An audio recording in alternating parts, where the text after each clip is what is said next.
Agrivoltaics is the concept of combining both agriculture and solar farming using the same piece of land. So the idea is that a solar farm takes up a fair amount of land, but there is both a lot of unused land on a solar farm. Agrivoltaics tries to maximize the land use of any given piece of land by utilizing the spare space between rows and underneath the panels for growing agriculture or for grazing animals, while also generating energy from that land. So effectively you get more than 100% land use, whereas the agriculture or the solar farming alone would give you less than that.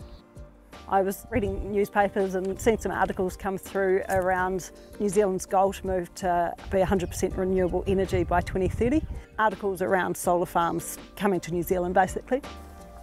I got involved with the Agrivoltaics project from a place of concern about what that meant for higher quality food producing land, which is probably where some of the solar farms are best suited to, and just that competition for land use.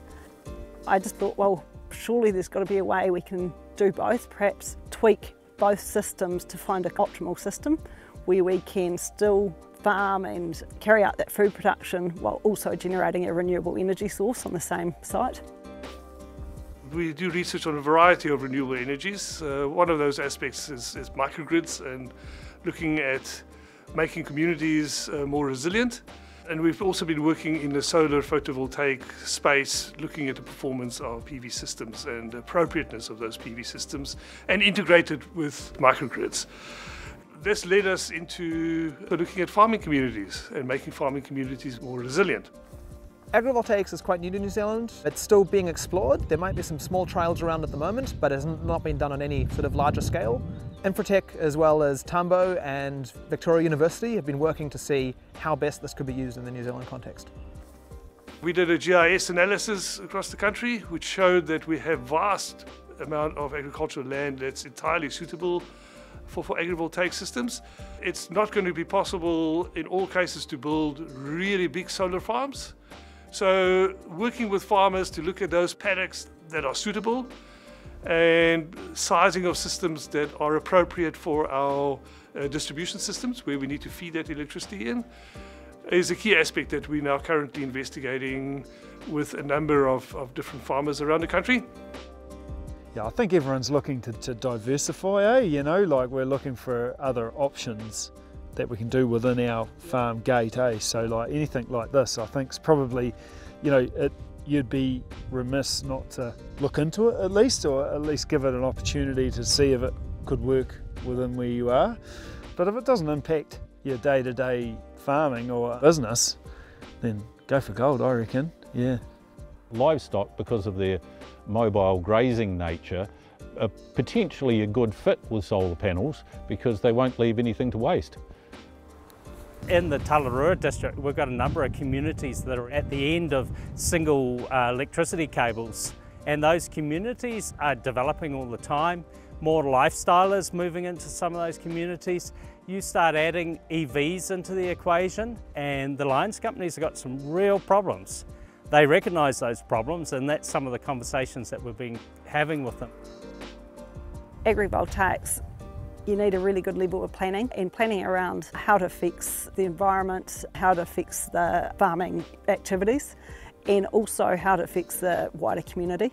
And that's both the visual look of it, but also the impact it can have in terms of bringing additional and alternative revenue to farmers. I think agrivoltaics has huge potential in New Zealand. New Zealand is a country where a lot of the flat land that's really well suited for solar is currently used for agriculture. So there's a natural conflict there between what do we want to use the land for. Agrivoltaics sort of avoids that conflict entirely by saying let's do both. So I think there's massive potential. I think we'll likely first see this taking off on smaller farms with small-scale trials before it's moved to larger farms. I think it'll depend very much upon the farmer and what their priorities are on whether they want agrivoltaics on their farm. There's a bit of a conflict between the optimum commercial returns versus optimum land use, and whether they value a diversity of different income streams and different revenue models on their solar farm or agrivoltaic farm, or whether they're just looking to optimize financially. And so that sort of leads you down different technical solutions as well. I think farmers recognise that there is going to be this movement to renewable energy, and there's a lot of farmers who are open to exploring the opportunities that might bring for themselves and their communities. Obviously there are questions and concerns that need to be addressed, but the overall openness to the concept has been really positive. We see agrivoltaics as being a real opportunity for the farming community. As we know, our agricultural sector accounts for nearly 50% of our carbon emissions. And so there's been quite a lot of focus on our farming community in terms of how they can reduce the carbon footprint.